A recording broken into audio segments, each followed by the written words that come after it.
Hello student. Next, third application.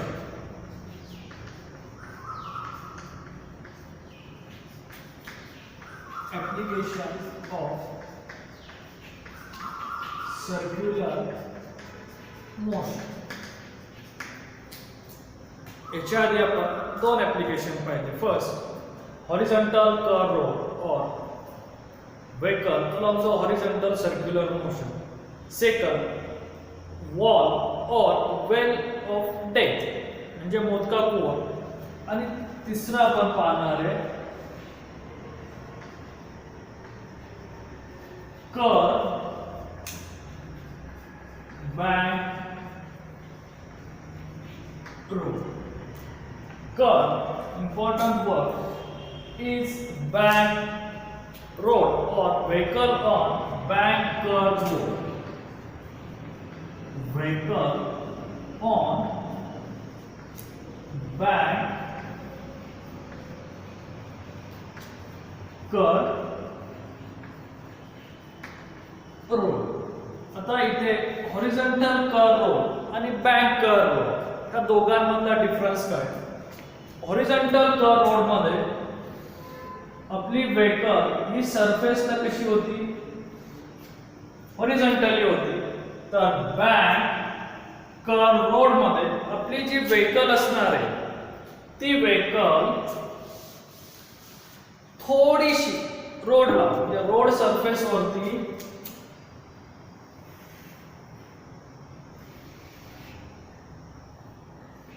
हा आपला surface ज्या सरफेसच्या अलॉंग आपण व्हेकल नेणार आहे म्हणजे ज्याचा आपण कर्व सरफेस घेणार आहे.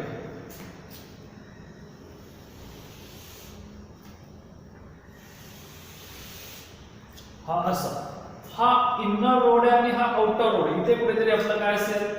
सेंटर असेल. कन्सिडर करू हा आपला काय सेंटर. या सेंटरला हा इनर रोड आहे आणि कर्व. तर आपण बँक कर्व रोड कोणाला म्हणतो? Bank curve road. The bank curve road, the process of rising of outer edge of road. हा आपला outer edge आहे आणि हा inner. The process of rising of outer edge of road over its inner edge of road. यांच्या मधला जो rising आहे through a certain angle. हा जो इथे आपण अँगल दाखवलाय थीटा त्या याला आपण म्हणतो bank curve road. Simple definition आहे bank curve road means the process of raising किंवा increasing outer edge of road over its inner edge of road through a certain angle is called as bank curve road. आणि हा जो theta दिसतोय त्याला आपण म्हणतो angle of banking. Theta is angle of banking. Angle of banking म्हणजे काय? The angle between पुन्हा मधला अँगल आहे हा सरफेस ऑफ रोड. हा जो दिसतोय आपला surface of road and horizontal. हा ऍक्च्युअल अर्थ असलेला हॉरिझॉन्टल सरफेस रोड या दोघांमधला अँगल म्हणजेच अँगल ऑफ बँकिंग. म्हणजे आता हे कुठे प्रोसेस केली जाते किंवा आधीचा जो आपण पाहिला होता हॉरिझॉन्टल कर्व रोड आणि हा बँक कर्व रोड ह्या दोघांमधला डिफरन्स. तर हॉरिझॉन्टल कर्व रोड हे जे आपल्या गावाकडचे छोटे रस्ते असतात तिथे यूज केला जातो. पण हा जो बँक कर्व रोड आहे ते जे आपल्या नॅशनल हायवे आणि नॅशनल हायवेवरती जो टर्न असतो तो टर्न सडनली टर्न नसतो, तो असा लॉंग टर्न असतो. आणि जर त्या टर्नवरती जर आपण उभं राहून जर पाहिलं बरोबर मध्ये उभं राहून जर पाहिलं तर वरच्या बाजूला रस्ता असा वर वाढवत नेलेला असतो. थोडक्यात हा वाढवलेला असतो. मग हे इन्क्रीज केलेला रोड कशासाठी आहे आणि हॉरिझॉन्टल रोड ह्या दोघांमधला डिफरन्स आधी समजून घेतला तर आपल्याला रिलेशन समजेल. म्हणजे समजा ही हॉरिझॉन्टल रोड आहे आणि हा बँक रोड आहे. सर्टन लिमिटला ज्यावेळेस एखादी व्हेकल अशी जाईल त्यावेळेस ती व्हेकल अशी थोडीशी टुवर्ड द सेंटरकडे अट्रॅक्ट होते, ज्याला आपण सेंट्रिपिटल फोर्स म्हणतो. मग ती जी इन्क्रीज जे इकडे येणार वेट आहे तिचं ते बरोबर ह्याच्यावरती बॅलन्स होणार आहे. म्हणजे जी जाताना व्हेकल अशी थोडीशी वर होणार आहे, तिचं इकडचं जे चाक जे वर होणार आहे ते याला काय होणार आहे बरोबर सेम म्हणजे हॉरिझॉन्टल असेल.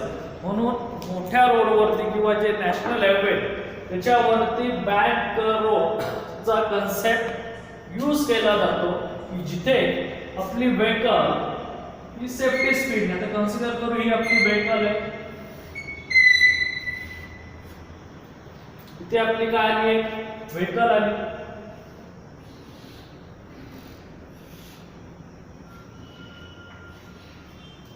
Here small m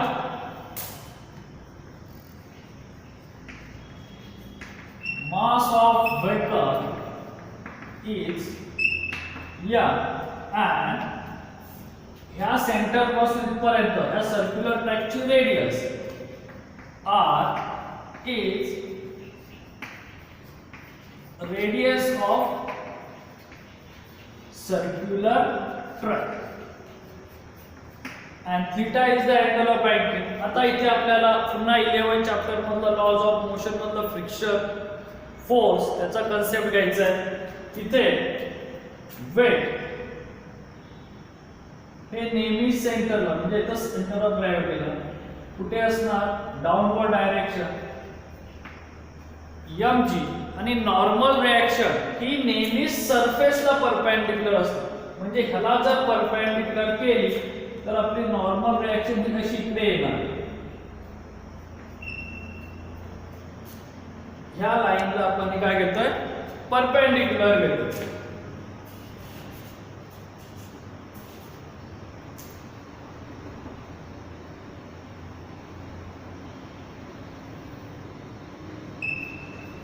ह्या बाजूला आपली काय झाली नॉर्मल रिएक्शन जी बरोबर याला काय परपेंडिक्युलर आहे.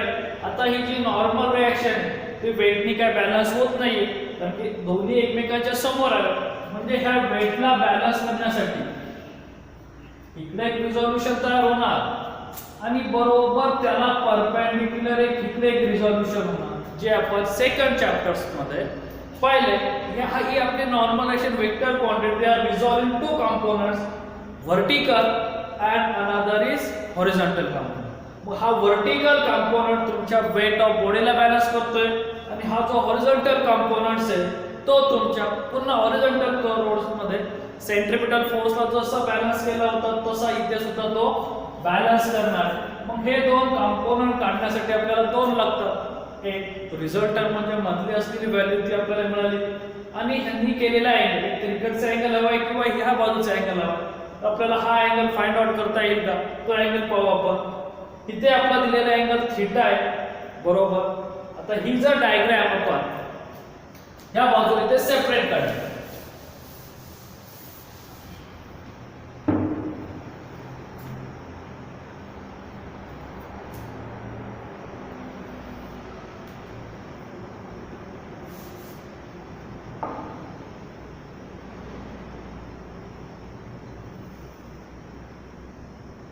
आता इथे आपण समजू त्या व्हेकलचा सेंटर आहे बरोबर ह्या बाजूला इथे आलं वेट mg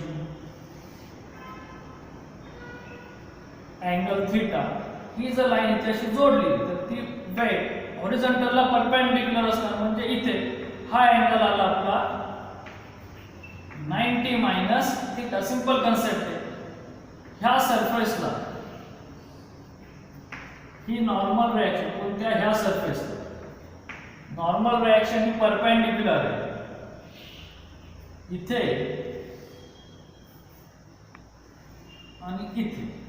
म्हणजे ही ह्याला मी ए कंपोनेंट्स म्हणू ह्याला आपण बी कंपोनेंट्स म्हणू. हा ए इथे centre C centre of gravity A C B हा एक परपेंडिक्युलर आहे. ए सी डी म्हणजे डाऊनवर्ड डायरेक्शन हा पण काय येणार परपेंडिक्युलर येणार.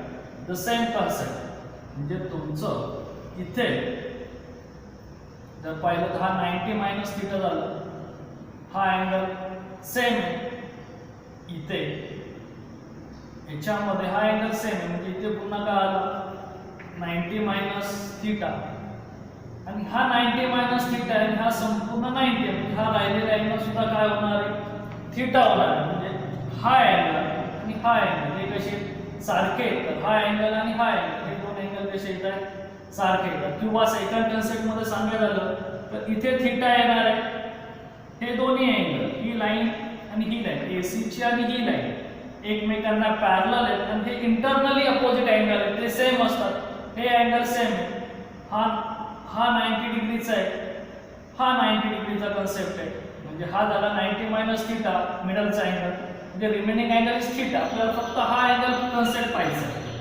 तर आपला इथे आलेला अँगल काय येतोय थिटा येतो. ह्या अँगलशी जर आपण कंपेअर केलं तर हा अँगल काय झाला theta for this separate diagram. तीच डायग्राम इथे आपण सेपरेट केलेली आहे, त्या याने आपला तो अँगल काय झाला थिटा आला. आता तो आलेला अँगल इथे आलेला angle theta resolve by two components vertically upward and horizontally. तर व्हर्टिकलचा आहे त्याला काय तो ऍडजस्टंट आहे आणि हा अपोजिट आहे. ऍडजस्टंटला कोण असतो तर कॉस असतो आणि अपोजिटला कोण आहे तर साइन. ते इथे म्हणजे तुमचा हा सी पॉइंट सेंटर ऑफ ग्रॅव्हिटीचा पॉइंट दोन यांनी बॅलन्स झाला. व्हर्टिकली अपवर्ड डायरेक्शनला m cos theta is balanced to the weight mg and n sin theta जो horizontally toward the center is balanced by the centripetal force mv square upon r. Here use of two equation. First equation mv square upon r is balanced by the n sin theta, and second equation where mg is balanced by the n cos theta. हे कोणत्या कंडिशननी balance होतात? Vertically upward direction is equal to vertically downward direction. Normal direction n sin theta is balanced by the centripetal force is mv square upon r. Equation first divided by equation second. हे दोन equation आले. Equation first divide by equation second. जर हे दोन equation एकमेकांना divide केले तर mv square upon r divided by mg is equal to n sin theta divided by n cos theta.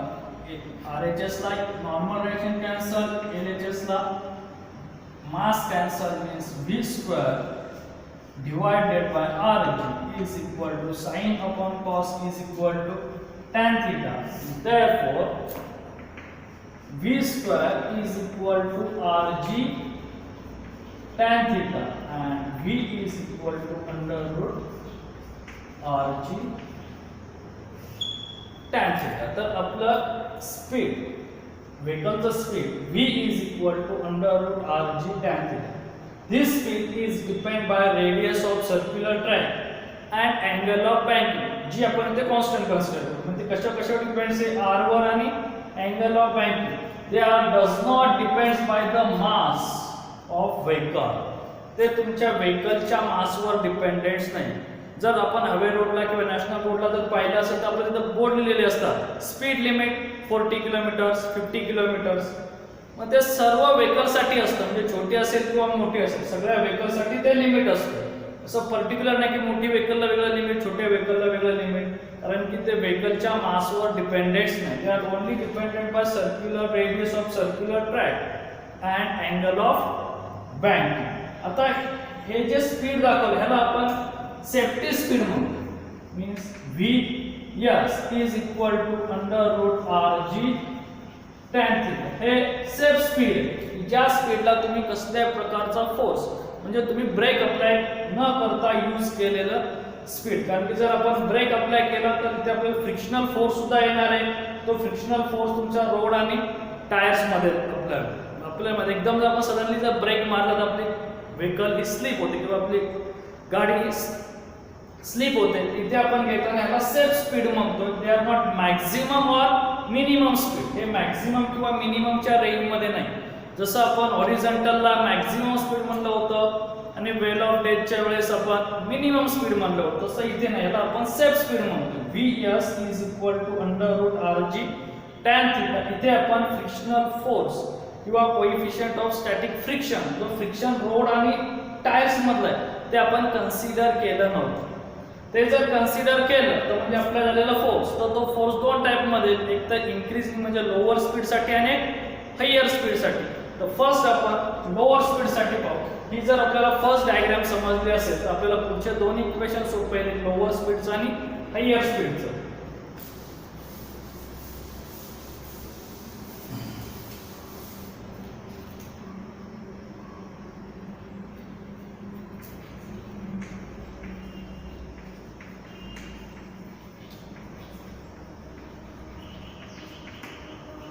आता हीच डायग्राम आपण कंटिन्यू करू. आता लोअर स्पीड ज्या वेळेस असेल तिथं फोर्स अप्लाय होणार आहे आणि फोर्स हा नेहमी नॉर्मल रिएक्शनला परपेंडिक्युलर असतो. आता लोअर स्पीडच्या वेळेस जो फोर्स तयार होणार आहे तो आउटर एजकडे तयार होणार. म्हणजे तुमचा झालेला फोर्स हा या बाजूला येणार आहे, या यस त्याला आपण स्टॅटिक फोर्स म्हणून. तो फोर्स ह्या बाजूला अप्लाय होणार आहे कारण की नॉर्मल रिएक्शन आणि फोर्स हे परपेंडिक्युलर आहेत. आणि लोअर स्पीड असेल त्यावेळेस फोर्स आपला कुठे येणार आहे, रोडच्या बाहेरच्या बाजूला, ज्याला आपण आउटर एज म्हणणार आहे. आता पुन्हा हा एक रिझल्टंट फोर्स आहे की जो दोन कंपोनंटवर रिझॉल्व होतो, एक व्हर्टिकली डायरेक्शनला आणि एक ह्या डायरेक्शनला. पुन्हा इथे आपल्याला अँगल शोधावा लागेल की अँगल कुठे तयार होतो, इकडे तयार होतोय की इथे तयार होतोय. जर आपण या सी एफ सी तर हा पाहिला तर हा परपेंडिक्युलर आहे, व्हर्टिकल सी, आणि हा आउटवर्ड डायरेक्शनचा हॉरिझॉन्टल हा सुद्धा परपेंडिक्युलर आहे. म्हणजे हा अँगल 90 आहे, हा अँगल 90 आहे. त्या दोघांमधला हा अँगल कॉमन आहे म्हणजे इथे तयार झाला आपला थीटा. पुन्हा सेपरेट डायग्राम मध्ये सेपरेट डायग्राम घेऊ.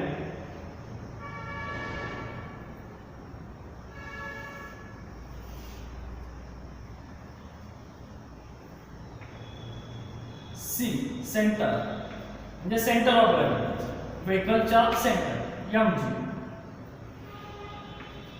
या बाजूला. आधीची डायग्राम होती n cos theta theta n sin theta. आत्ताची डायग्राम या बाजूला आला आपला फ्रिक्शनल फोर्स Fs आणि या इथे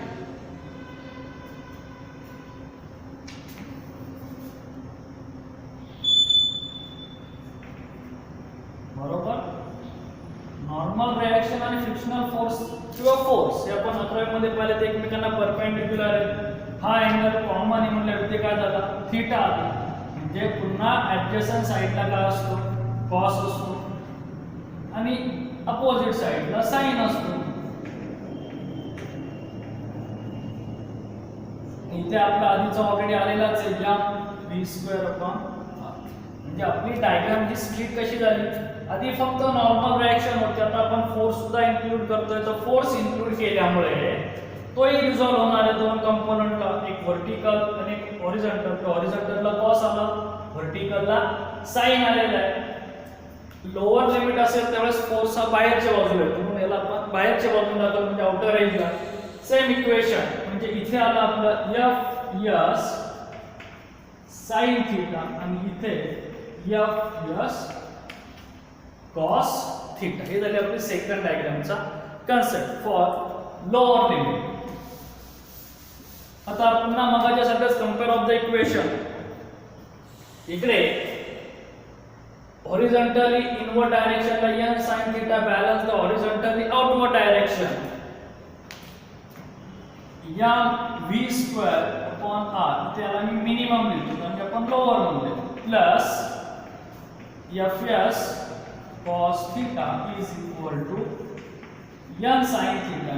Therefore, m v square minimum divided by r is equal to n sin theta minus fs cos theta. आपल्याला वेलोसिटी काढायची म्हणून LHS ला सगळे सिंबल घेऊ आणि RHS ला सगळे आपण ट्रिग्नोमेट्रिक फंक्शन घेणार.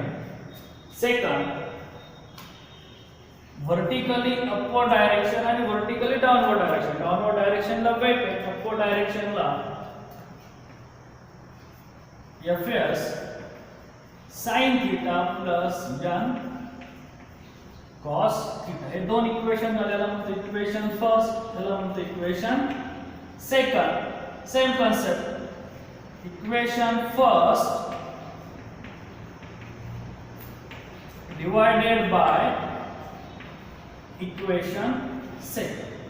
Equation first divided by equation second. जर ते डिवायडेशन केलं तर m v square minimum divided by r throughout divided by mg is equal to n sin theta minus fs cos theta divided by fs sin theta plus n cos theta.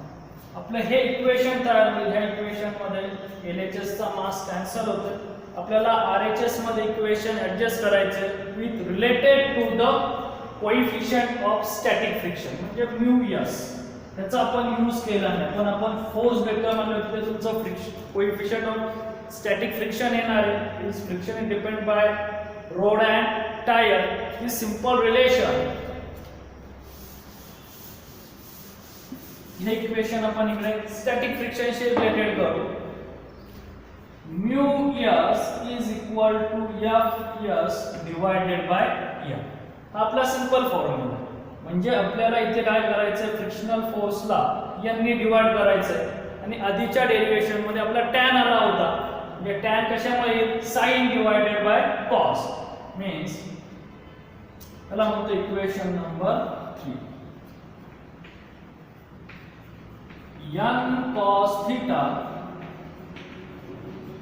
divided by equation number 3 only RHS side v square minimum divided by r. फक्त आपण RHS लाच n cos theta ने divide करणार आहे.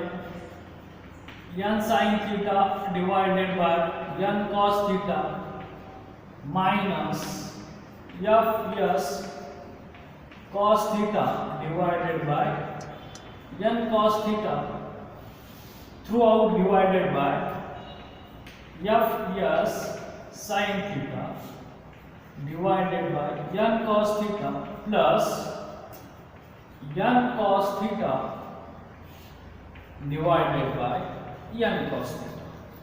तर आपल्या इथे n cos theta divided by n cos theta cancel काय काय होत आहे, n ला n कॅन्सल झाला.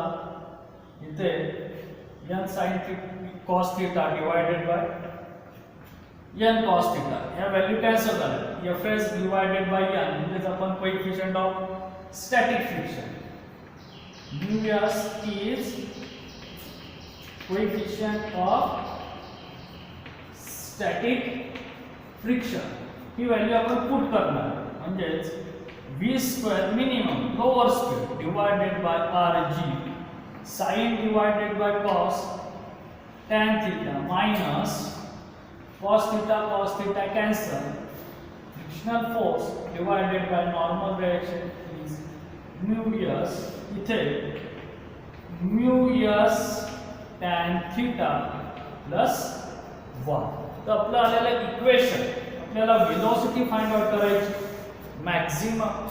Minimum speed v minimum v square minimum is equal to rg bracket tan theta minus mu s divided by mu s tan theta plus 1 square root on both sides. Minimum speed on curve band road is equal to under root rg bracket tan theta minus mu s divided by mu s tan theta plus 1. हे झालं आपलं simple equation for lower speed. Curve bank रोडचं lower स्पीडचं आपलं equation तयार होतं. V minimum is equal to under root rg tan theta minus mu s divided by mu s tan theta plus 1. आता आपलं थर्ड डेरिवेशन आहे. हे derivation समजलं. लोअर स्पीडला फोर्स कुठे जातोय? आउटवर्ड रोडला. आउटवर्ड एज ऑफ रोड आहे की नाही, इकडे फ्रिक्शनल फोर्स अप्लाय होत आहे. आता ज्यावेळेस स्पीड अप्लाय इन्क्रीज म्हणजे मॅक्झिमम स्पीड असणार, ज्याला आपण हायर स्पीड लिमिट म्हणणार आहे. Third same relation higher speed limit. आता हायर स्पीडला जो लोअरला बाहेर जात असेल तर हायरला कुठे आला? त्याच्या opposite inner edge of road. तर फक्त हा फोर्स आपला बदलतो. ते आपण फोर्स इथे कट करू. तो कुठे आला? इनरला. पुन्हा तो परपेंडिक्युलरच असणार आहे. म्हणजे आपला हा झाला एफ एस.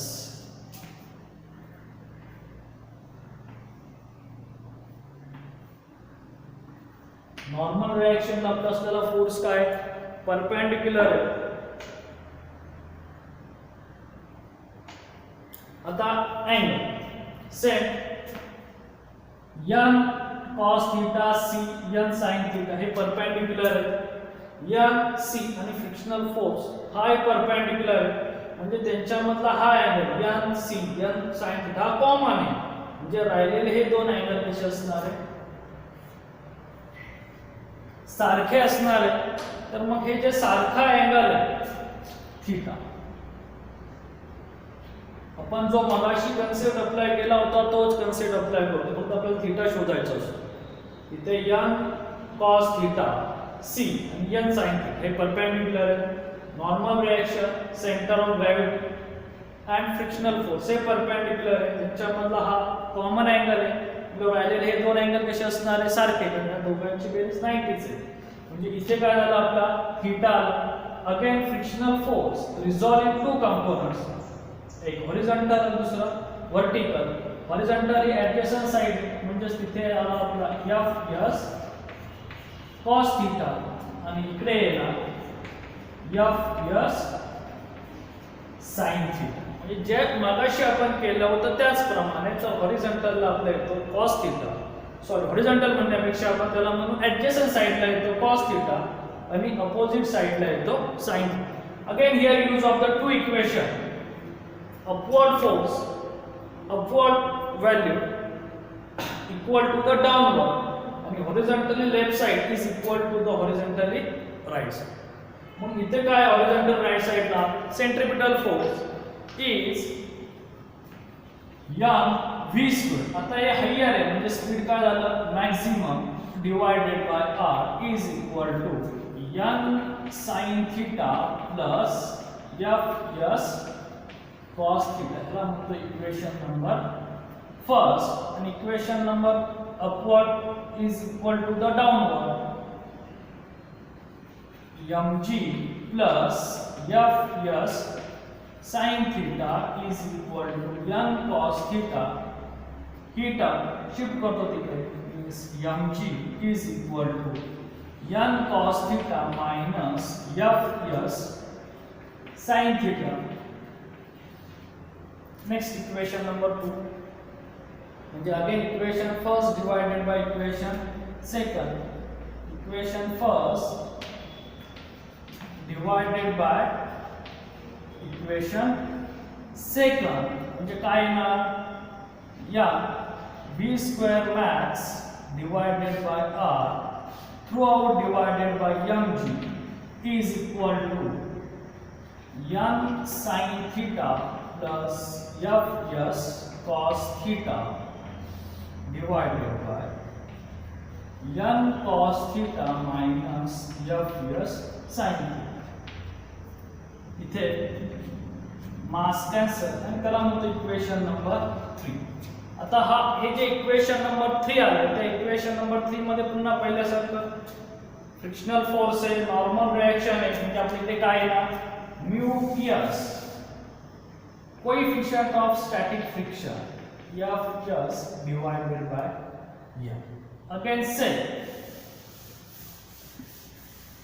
म्हणजे इथे n ने डिवाइड करायला लागेल आणि tan येण्यासाठी cos means n cos theta divided by equation number 3 is only RHS importance mass divided by RG is equal to n sin theta divided by n cos theta plus Fs cos theta divided by n cos theta throughout n cos theta minus Fs sin theta here n cos theta divided here again n cos theta equation आपण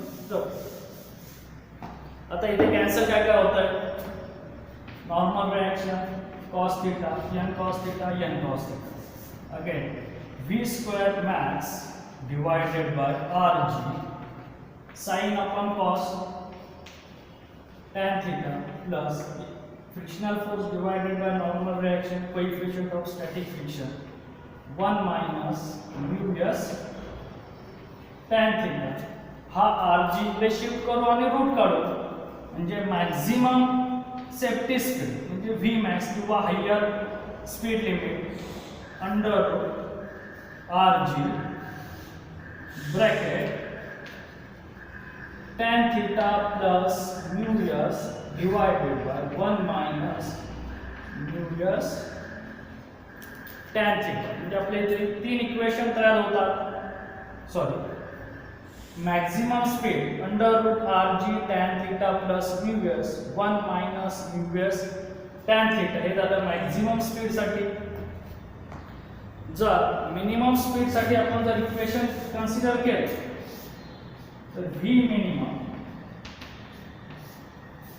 under root r फक्त change काय होतं minimum होते म्हणजे तुमची value subtract झाली पाहिजे मल्टिपलची 1 plus mu s tan theta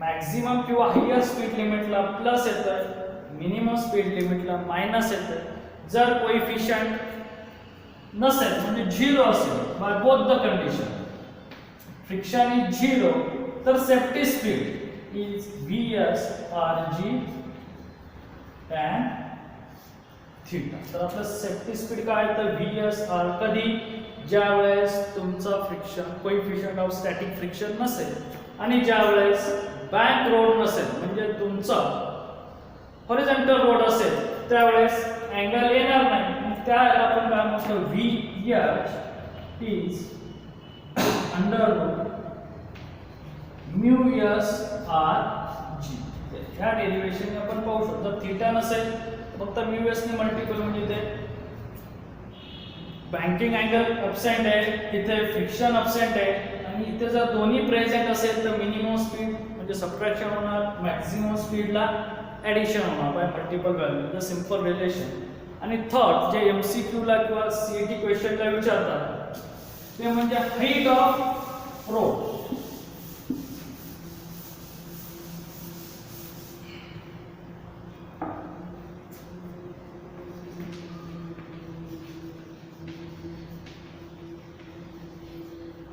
or elevation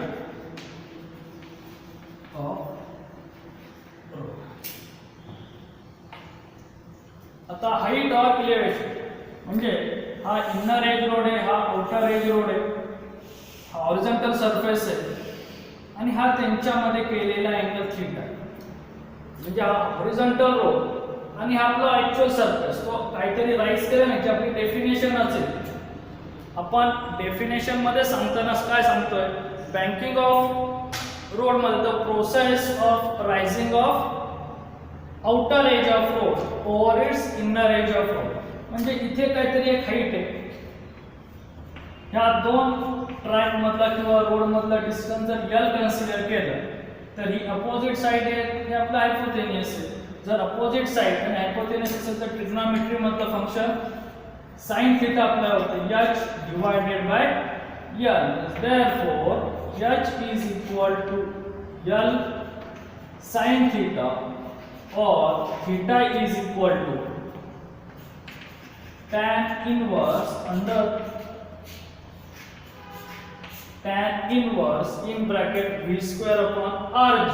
therefore h is equal to l sin theta ची व्हॅल्यू जर पुट केली tan inverse v square upon rg.